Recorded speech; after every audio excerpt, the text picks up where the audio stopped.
Okay, Holt and Horace. Let's see if it focuses. What surprise! When the evening following the one-sided combat, the sergeant of the guards told them that the Lord Mr. D expected their company in the dining hall that night. It was a command, not an invitation, and Holt felt no need to pretend that it was anything else. He made no acknowledgement of the sergeant's message, but merely turned away to gaze out the tower window. The sergeant seemed unconcerned by this. He turned and resumed his post at the top of the spiraling staircase that led to the dining hall. He had passed on the message. The foreigners had heard it. That everything they batched, that evening they bathed, dressed, and walked together down the spiral staircase to the lower floors of the castle, their boots' heels ringing on the flagstone as they went. They had spent the latter part of the afternoon discussing their plan of action for the night, and Horace was eager to put it into effect. As they reached the 3-meter-high double doors to the dining hall, Holt put a hand on his arm and stopped him. He could see the impatience on the young man's face. They had been cooped up here for weeks now, listening to Mr. D's sneering, veiled insults and watching his savagely cruel treatment of his staff.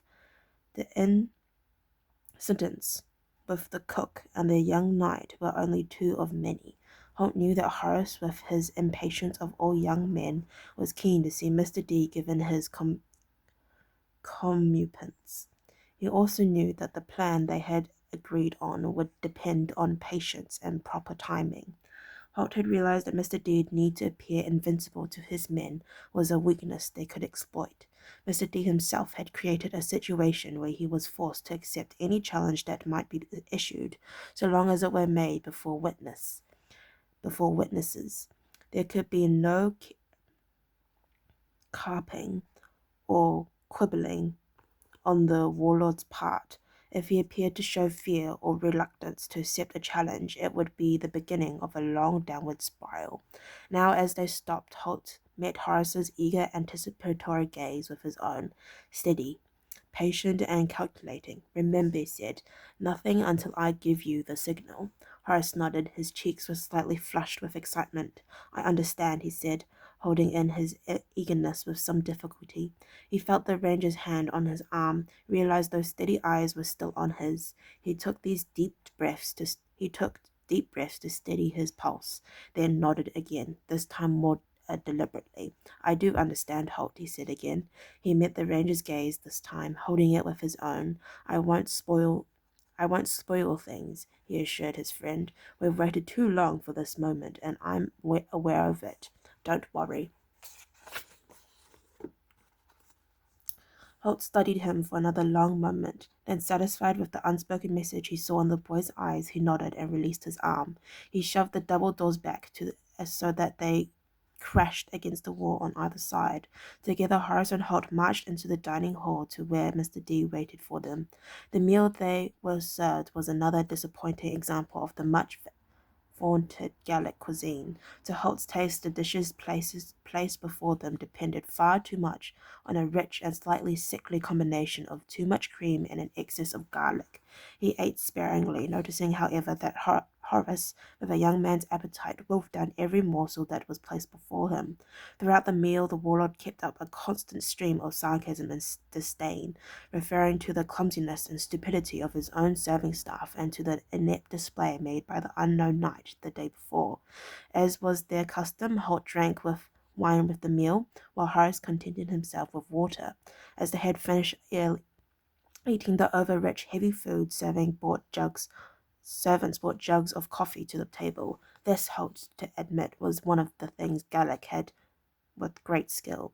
Their coffee was ambrosia, far better than any he had ever tasted in Ireland. He sipped appreciatively at the fragrant hot drink, looking over the rim of his cup to where Mr. D regarded him and Horace with his usual disdainful smile. By now the Gallic knight had come to a decision about Holt. There was, he believed, nothing to fear from the grey-bearded foreigner. Obviously the man had some skill with a bow, and he probably had skills in woodcraft and stalking as well. But as far as his original fears that Holt might have some arcane skills as a sorcerer, he felt comfortable that he had been mistaken. Now that he felt it was safe to do so, Mr. D could not resist the temptation to berate Holt with sneers and insults ever more than before. The fact that he had been wary of the bearded man for some time merely served to redouble his efforts to discomfort him. The warlord enjoyed toying with people. He loved to hold people helpless, loved to see them suffer or rage impotently under the surcoat of his sarcastic tongue, and as his disdain for Holt grew, so did his total dismissal of Horace.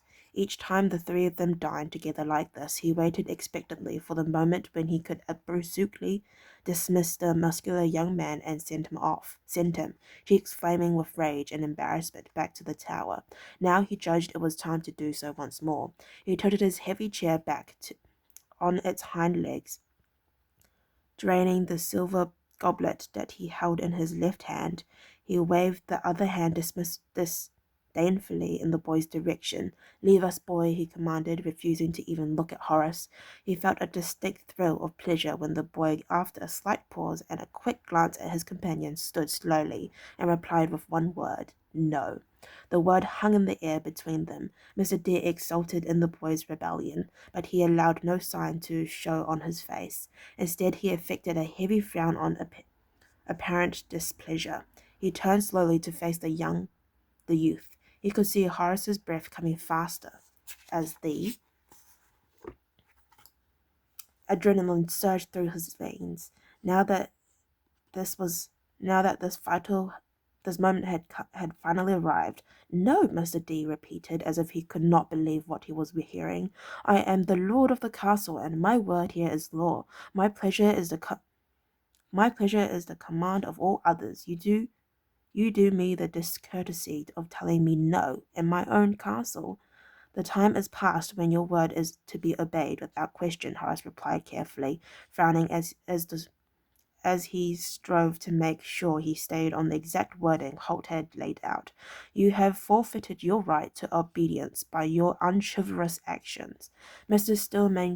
D still maintained a pretense of displeasure. "You challenge my right to command in my own fief."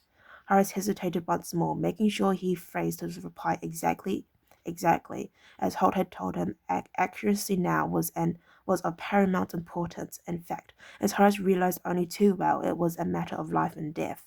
"It's time that right was challenged," he replied after a pause. Mr. D, allowing a wolfish smile to show on his dark features, now rose from his seat, leaning forward over the table, resting both hands on the bare wood surface. "So you challenge me?" he asked, the pleasure in his voice all too obvious. Horace, however, made an uncertain gesture. "Before any challenge is issued, I would demand that you respect it," he said, and the warlord frowned slightly. "Respect it?" he repeated. "What do you mean, you you whining pup?"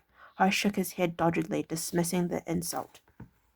"I want an undertaking that you will abide by the terms of the challenge, and I want it made before your own men."